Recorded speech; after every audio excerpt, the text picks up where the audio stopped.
The wind did not just blow through the Bitterroot Valley in the autumn of 1894. It screamed. It was a hollow, haunting sound that tore at the shingles of the Thorne cabin.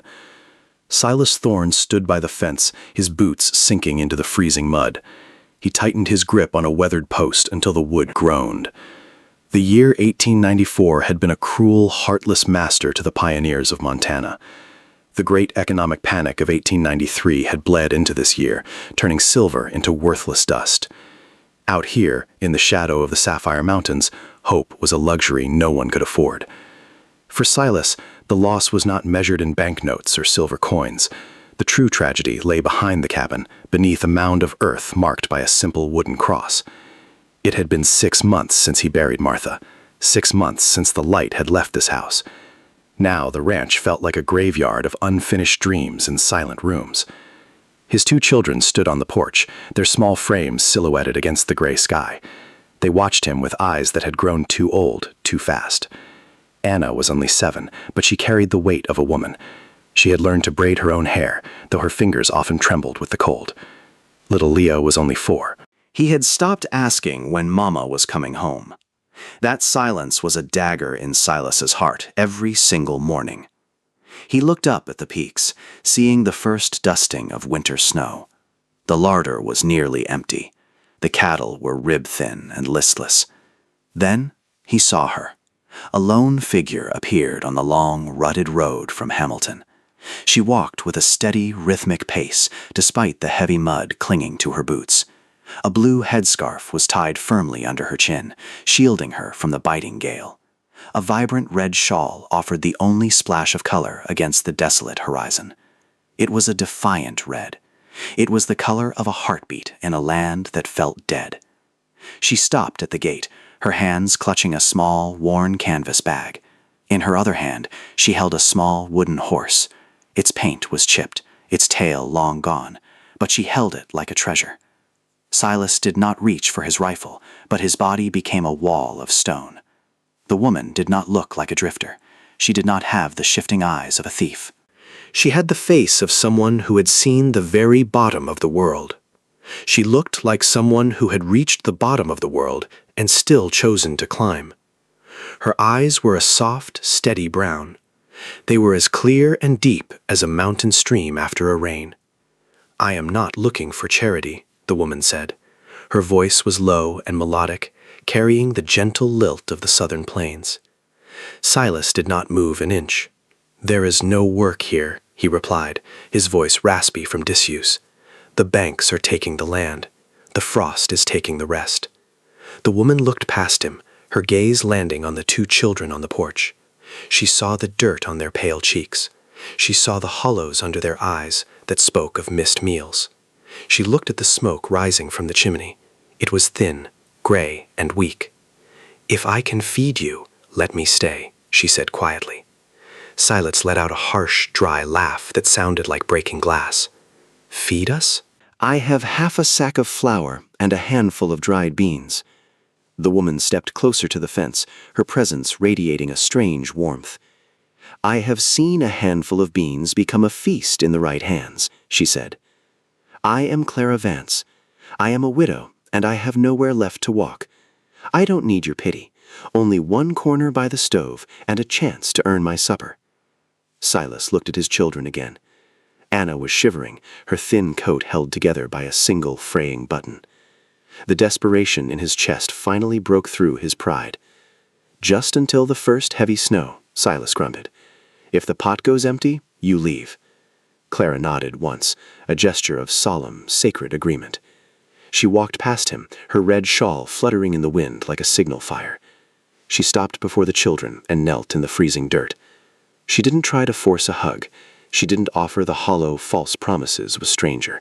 She simply held out the wooden horse to little Leo. "My husband carved this for a son we never had," she whispered. "He would want a brave boy to look after it." Leo reached out, his small, cold fingers brushing hers. Then he held the little horse against his chest, as though someone had finally remembered he was still a child. For the first time in months, a tiny spark of light appeared in the boy's eyes. Anna watched her warily, her arms crossed tight over her chest like armor. Clara stood up and looked the girl in the eye, mother to daughter. "The stove needs wood, and the kitchen needs a woman's touch," Clara said. "Will you help me, Anna?" The girl hesitated, her lip trembling. Then she gave a slow, uncertain nod. Silas watched them enter the cabin, feeling a strange, heavy ache in his chest. He didn't believe in miracles. He believed in hard wood, cold steel, and the inevitability of loss. But as the sun dipped behind the mountains, a new smell drifted from the house. It wasn't the scorched, bitter scent of Silas's failed attempts at cooking. It was the smell of wild onions, salted pork, and something miraculously sweet. Clara had found the shriveled apples Silas had forgotten in the dark corner of the cellar. She had transformed them. She turned them into a warm mash with a golden crust of toasted flour.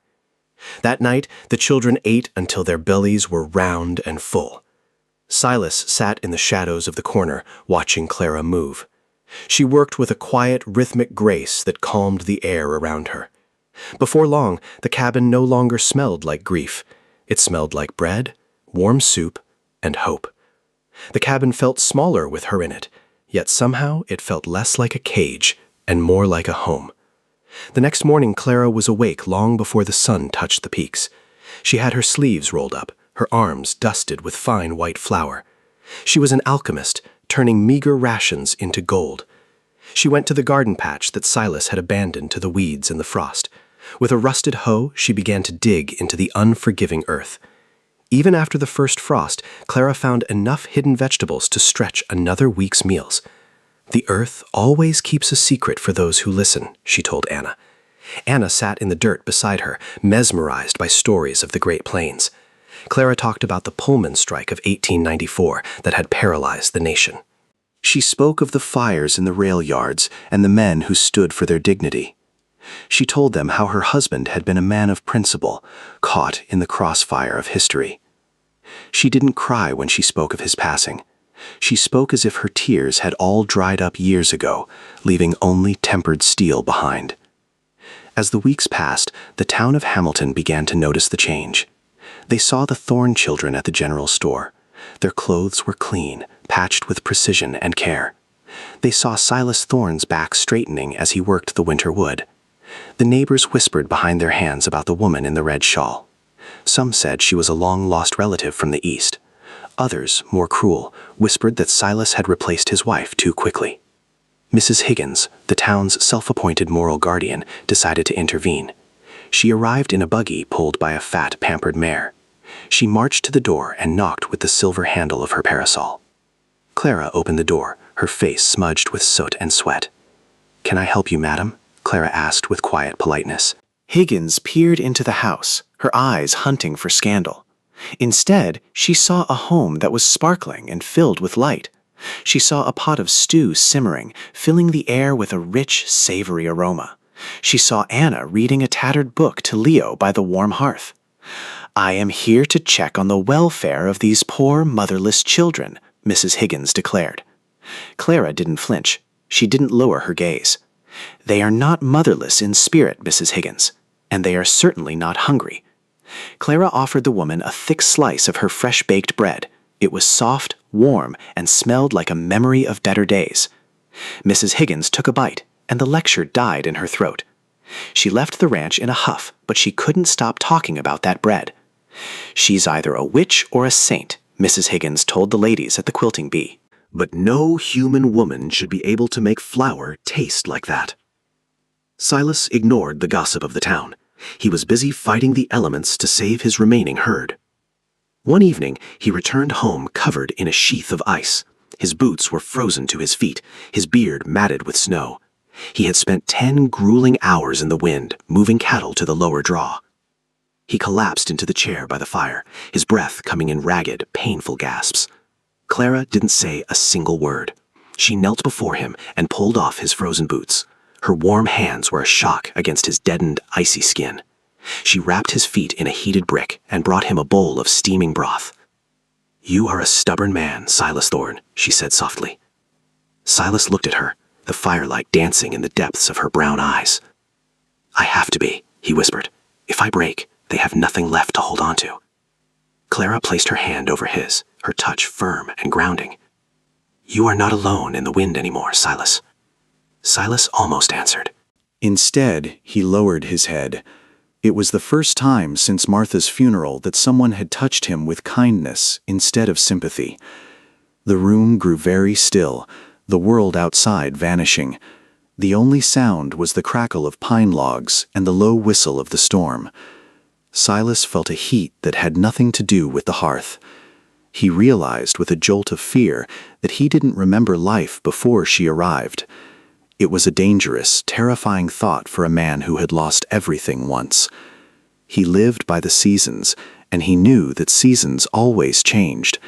He feared the day the snow would melt and she would find a new path.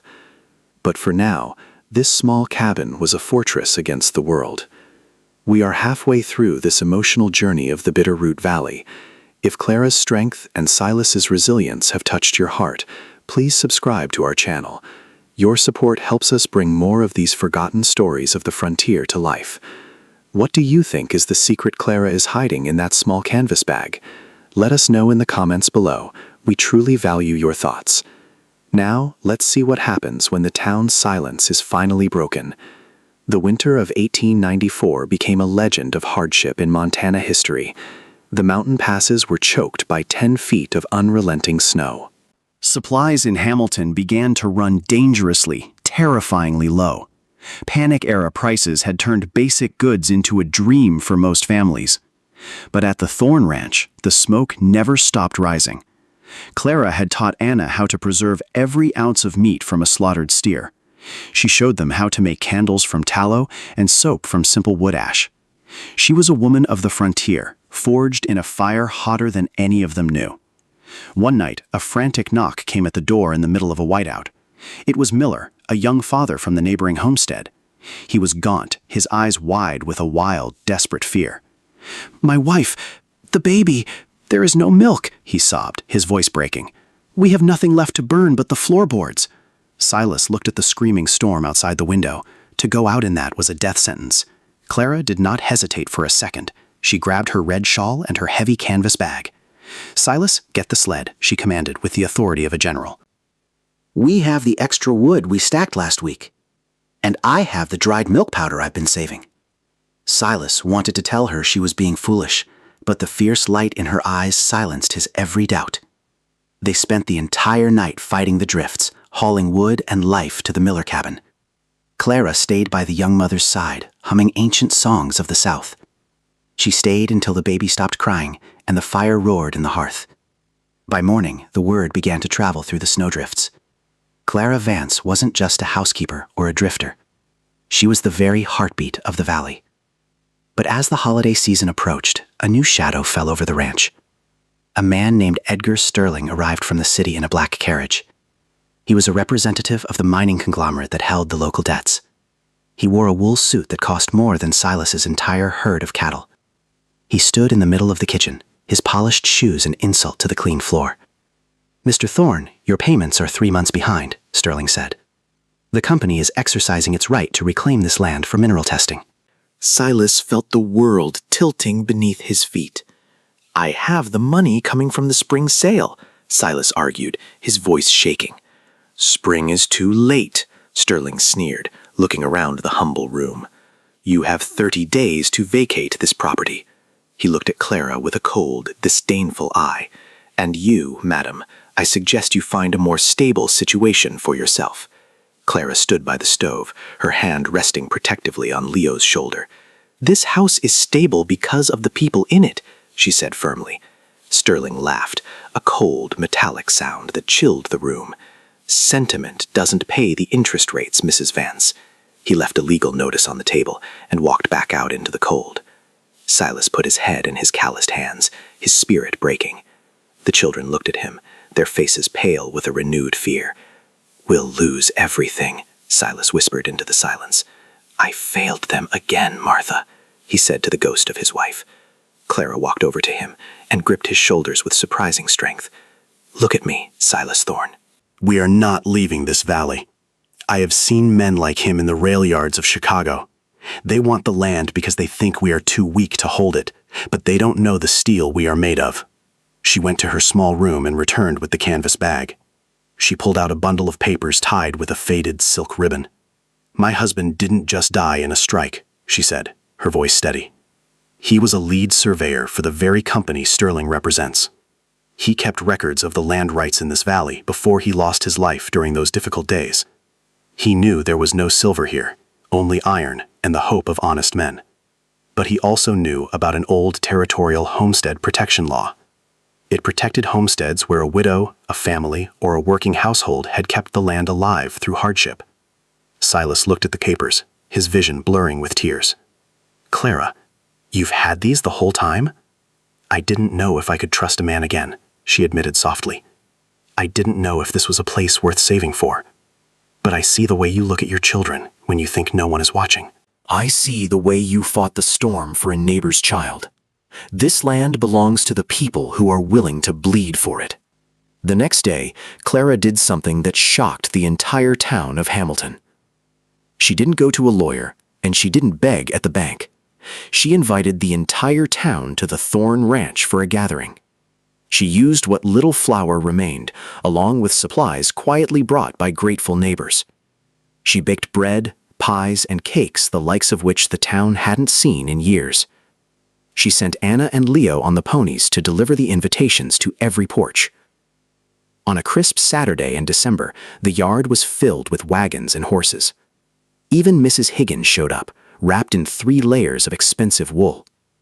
Clara stood on the porch, her red shawl vibrant against the white snow. She didn't give a speech about debt, or law, or the unfairness of life. She gave them a feast they would never forget.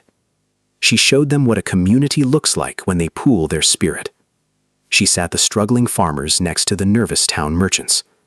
She watched as Miller shared a plate of food with the local blacksmith. And then she invited Edgar Sterling to the table. He arrived expecting a protest or a tearful plea for mercy. Instead, he was met with the silent, steady gaze of 50 determined people.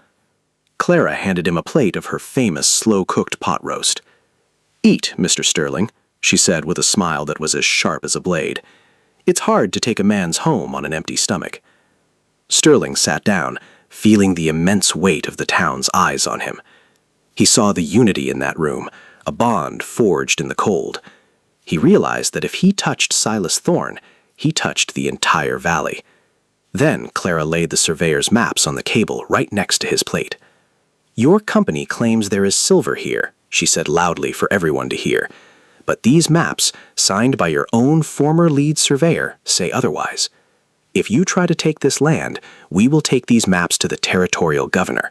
We will prove your company is committing fraud to steal from honest families." The room went deathly, terrifyingly quiet. Sterling looked at the maps, then at the hard, weathered faces of the mountain men. He knew he was utterly beaten. He studied the maps again. Every signature matched. Every survey mark carried the company's own seal. If this reached Helena, the newspapers would destroy the company before any courtroom ever could. A legal battle would cost the company more than the land was worth, and public outrage in this valley would surely cost him his prestigious job. He pushed the plate away and stood up, his face flushed deep red. "There must have been a clerical error in the head office," he muttered. "The company will reconsider the Thorne claim immediately." He practically ran to his carriage as the town erupted in a deafening cheer. Silas grabbed Clara's hand, his heart pounding with a joy he thought was dead. The children jumped up and down, clutching Clara's skirts in their small hands. That night, after the last wagon had left, the house was finally quiet. The fire was low, and the children were tucked safely into their warm beds. Silas and Clara stood by the window, watching the moon rise over the peaks. "You saved us," Silas said, his voice thick with an emotion he couldn't hide. Clara shook her head, looking at the stars. "No, Silas. We saved each other." Silas turned to her, his hands trembling as he reached for hers. "Clara, the snow will melt in a few months. The paths to the world will be open again. I have no right to ask you to stay here in this hard place.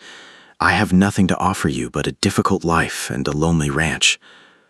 Clara looked at the wooden horse sitting on the mantelpiece. She looked at the drawer where she had finally placed her mother's photograph. I told you when I arrived, she whispered, her voice like a prayer. If I can feed you, let me stay. But I wasn't just talking about the bread, Silas. She leaned her head against his chest, listening to the beat of his heart. My heart has been hungry for a very long time, and I think I finally found where the feast is. Silas wrapped his powerful arms around her, pulling her close. The red shawl fell to the floor, forgotten in the warmth of their embrace. In that small cabin in the mountains, the winter didn't feel cold anymore. Months later, when spring finally broke the ice, the town was speechless. They expected to see the Thorne family moving their belongings. Instead, they gathered for a wedding. Clara walked down the aisle of the small pine church. She wasn't wearing a red shawl anymore. She was wearing a dress of white silk the women of the valley had sewn in secret. Anna and Leah walked before her, their faces beaming with pure, unadulterated joy. Silas stood at the altar, a man transformed by the power of hope. Anna looked up at Clara with trembling lips. "Come on, Mother," she whispered. Clara froze, one hand pressed to her heart. No child had ever called her that before. Silas smiled through tears. The widow Vance had become Mother Thorne. The ranch that was supposed to be a graveyard became a thriving garden. The townspeople realized that Clara hadn't just fed a family, she had fed the very soul of the entire Bitterroot Valley. She proved that a woman's strength is not measured by what she carries, it is measured by what she is willing to leave behind for the people she loves. As they walked out of the church as husband and wife, the sun hit the mountains. The light was a brilliant, shimmering gold. It was just like the crust of the bread that had saved them all. Thank you for being part of this warm-hearted story of the Montana frontier. Clara and Silas's journey reminds us that even in the darkest winters, love blooms. If you were moved by their story, please hit the like button and share it today. Don't forget to subscribe and click the bell icon for our weekly journeys. Before we say goodbye, here is one small note. This is a fictional frontier romance story inspired by historical hardship. It contains brief themes of grief, poverty, harsh winter, and family struggle, but all sensitive moments are portrayed respectfully and without graphic detail. This story uses AI-assisted visuals and narration to bring an original dramatized tale to life for entertainment purposes. In our next video, we explore a hidden letter from a Civil War trunk. It is a secret that changed a family's destiny forever after 100 years. You won't want to miss the mysteries buried in the heart of history. Until next time, keep the fire burning and your heart open to the world. God bless you all.